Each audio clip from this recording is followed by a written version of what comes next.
आज की कहानी है एक अमीर बाप की बिगड़ी हुई औलाद की, जिसे अपनी ही स्टेप सिस्टर से प्यार हो जाता है और दोनों घर वालों से चुपके करते हैं। ऐसे ऐसे कांड जो देखेंगे हम आज की इस पूरी कहानी में। हेलो दोस्तों, और कहानी की शुरुआत में हम नोआ नाम की एक लड़की को देखते हैं जो अपनी मॉम के साथ उनकी बॉयफ्रेंड विलियम के घर रहने के लिए जा रही होती है। दरअसल नोआ की मॉम डैड की डिवोर्स हो चुकी थी और अब उसकी मॉम की बॉयफ्रेंड बहुत अमीर है और कुछ ही दिनों में दोनों की शादी होने वाली है। लेकिन नोआ इस शादी पर खुश नहीं है और वो एक अमीर बाप की बेटी बनना भी नहीं चाहती। तो उसकी मॉम रफेला उसे समझाती है कि हम अकेले अपनी जिंदगी को बेहतर बनाने की बार बार कोशिश नहीं कर सकते, हमें लाइफ में आगे बढ़ना चाहिए और उसके लिए एक अच्छा सपोर्ट भी चाहिए। और मैं जानती हूँ कि तुम्हारे बॉयफ्रेंड डैन से तुम्हें बिछड़कर जाना पड़ रहा है, लेकिन तुम अभी भी 17 साल की हो और वहाँ जाने के बाद तुम्हें बहुत सारे फ्रेंड्स मिल जाएंगे। फिर वो जब वहाँ पर पहुँच जाते हैं तो विलियम आकर उनका वेलकम करता है, लेकिन नोआ अपनी मॉम की बॉयफ्रेंड से अच्छे से बात नहीं करती। इसके बाद उसकी मॉम उसे घर दिखाने के लिए ले जाती है, जो कि बहुत ही खूबसूरत और शानदार होती है, पर नोआ ये सब कुछ एक्सेप्ट नहीं कर पा रही होती है। फिर उसकी मॉम उसे उस कमरा दिखाती है जो बहुत ही खूबसूरत होती है। उसकी मॉम बताती है कि उसके कहने पर विलियम ने इस कमरे को नोआ की मनपसंद चीजों और फेवरेट कलर से सजाया है, तो नोआ को ये कमरा पसंद आती है। इसके बाद उसकी मॉम उसे निक के बारे में बताती है जो विलियम का बेटा है और नोआ की स्टेप ब्रदर। फिर जब नोआ बालकनी में आती है तो उसे पेड़ों के पीछे एक लड़का दिखता है, लेकिन वो उसका चेहरा ठीक से नहीं देख पाती। तभी उसकी बेस्ट फ्रेंड बेटी की कॉल आती है, तो वो उससे बातें करते हुए किचन में जाती है। तभी वो अचानक निक को देखकर डर जाती है और फोन नीचे गिर जाता है, और जब वो अपनी फोन उठाने लगती है तो वहाँ निक की डॉग आ जाता है, तो वो उससे डरकर छुपने के लिए निक के पीछे आ जाती है और फिर वो एक पेन उठा लेती है और निक को कहती है कि अगर तुमने इस डॉग को चुप नहीं करवाया तो मैं इससे तुम्हारी सर फोड़ दूंगी। जिस पर निक कहता है ऐसा भूल से भी मत करना, नहीं तो मेरा डॉग तुम पर अटैक कर देगा। तभी वहाँ उनकी मॉम डैड आ जाते हैं, तो नोआ कहती है निक बहुत अच्छा है पर मुझे उसका डॉग ज्यादा अच्छा लगा। फिर वो अपने कमरे में चली जाती है। तभी वो देखती है उसकी बेस्ट फ्रेंड बेटी अभी भी कॉल पर थी और उन सब की बातें सुन रही थी। फिर बेटी उसे कहती है कि तुम्हारा स्टेप ब्रदर कैसा है, तुम्हारे मॉम ने बताया कि वो बहुत है। जिस पर वो कहती है मैंने उसे गौर से नहीं देखा।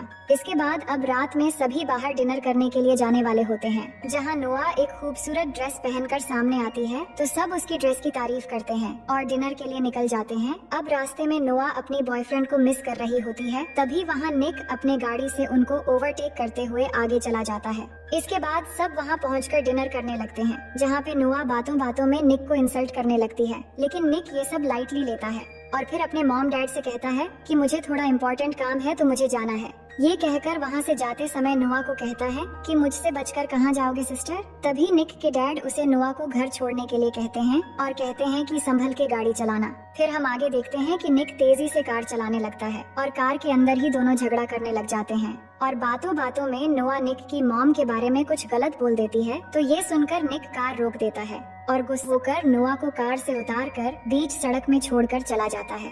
अब कुछ देर बाद वो एक कार को रोकती है जिसमें मारियो नाम का एक लड़का होता है जो नोआ को लिफ्ट देता है। फिर दोनों कार में बातें करने लगते हैं, तो वो लड़का कहता है कि वो एक विला में पार्टी करने के लिए जा रहा है और बातों बातों में नोआ को पता चलती है कि मारियो निक का दोस्त है और मारियो को भी पता चलता है कि नोआ निक की सिस्टर है। फिर मारियो कहता है निक भी उसी पार्टी में गया है, जो सुनकर नोआ कहती है कि मुझे भी उस पार्टी में ले चलो। अब उस पार्टी में पहुंचने के बाद नोआ देखती है कि निक को पार्टी में एक के बाद एक लड़की आकर किस कर रही है और ये देखकर वो सोचती है कि अपने डैड को जरूरी काम कहकर ये सब करने आया है। इसके बाद वो उसके पास जाकर जोर से एक पंच मारती है और कहती है कि तुम कैसे मुझे एक सुनसान सड़क पर छोड़कर यहाँ अय्याशी करने आ गए, मेरे साथ वहाँ कुछ भी हो सकता था।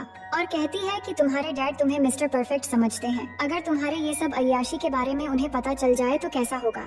जिस निक उसे धमकी देते हुए कहता है कि इसके बारे में तुम किसी को कुछ भी नहीं बताओगी और तुम्हें इन सब से कोई मतलब नहीं होना चाहिए।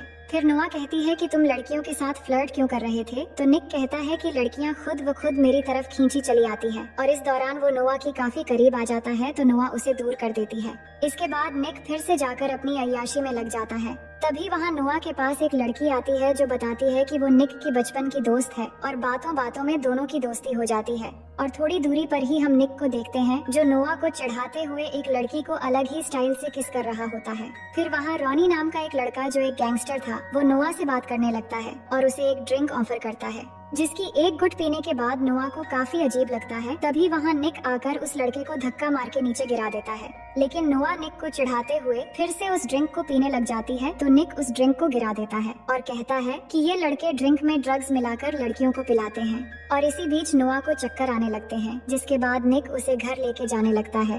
नोआ को बहुत चढ़ गई थी, इसलिए वो गाड़ी में निक के बारे में नोटी नोटी बातें करने लगती है। तभी निक उसे चुप रहने के लिए कहता है, लेकिन वो चुप नहीं होती है और अब ऐसा करते करते दोनों घर पहुंच जाते हैं और निक नोआ को उठाकर उसके रूम में ले जाकर सुला देता है।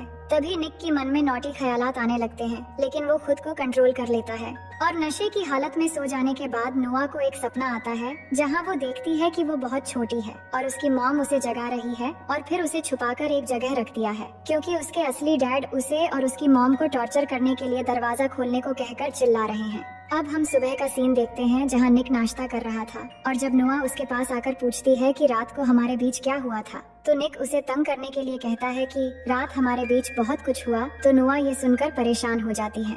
इसके बाद नोआ रिलैक्स फील करने के लिए बीच में चली जाती है जहां वो जना से मिलती है। अब कुछ देर के बाद वहाँ पे निक अपने दोस्तों के साथ वहाँ आता है सर्फिंग करने के लिए और जब वो कपड़े चेंज कर रहा था तो नोआ उसे देख रही थी और देर के लिए उसके मन में भी नोटी ख्यालात आने लगते हैं। इसके बाद उसे पता चलता है कि निक रात को एक रेस में जाने वाला है। फिर आगे हम रात में निक को देखते हैं जहाँ पर निक के दोस्तों के साथ और भी बहुत सारे लोग थे और यहाँ आज निक को रॉनी के ग्रुप के ऑपोजिट में कार रेसिंग करना है। तो दोनों कार रेसिंग के लिए रेडी हो जाते हैं और रेस शुरू हो जाती है और अब यहाँ पर एक बहुत ही शानदार कार रेसिंग होती है और आखिरकार निक हर साल की तरह इस बार भी कार रेसिंग में जीत जाता है और इसके बाद निक के जीतने की खुशी में सब सेलिब्रेट करने लगते हैं। तभी नोआ को एक मैसेज आता है तो वो देखती है कि उसका बॉयफ्रेंड डैन उसकी दोस्त के साथ किस कर रहा है और ये देखकर उसे बहुत गुस्सा आ जाता है और गुस्से में आकर डैन को चिढ़ाने के लिए पार्टी के एक लड़के को ले जाकर उसे किस करते हुए फोटो क्लिक करने लगती है। लेकिन तभी वहाँ निक आकर उस लड़के को भगा देता है और फिर नोआ की फोन लेकर देखता है तो समझ जाता है कि नोआ ये सब क्यों कर रही है। तभी नोआ भी कहती है कि मुझे फोटो चाहिए थी ताकि मैं अपने बॉयफ्रेंड को दिखाकर चिढ़ा सकूं। अब यहाँ पे निक को उसके पास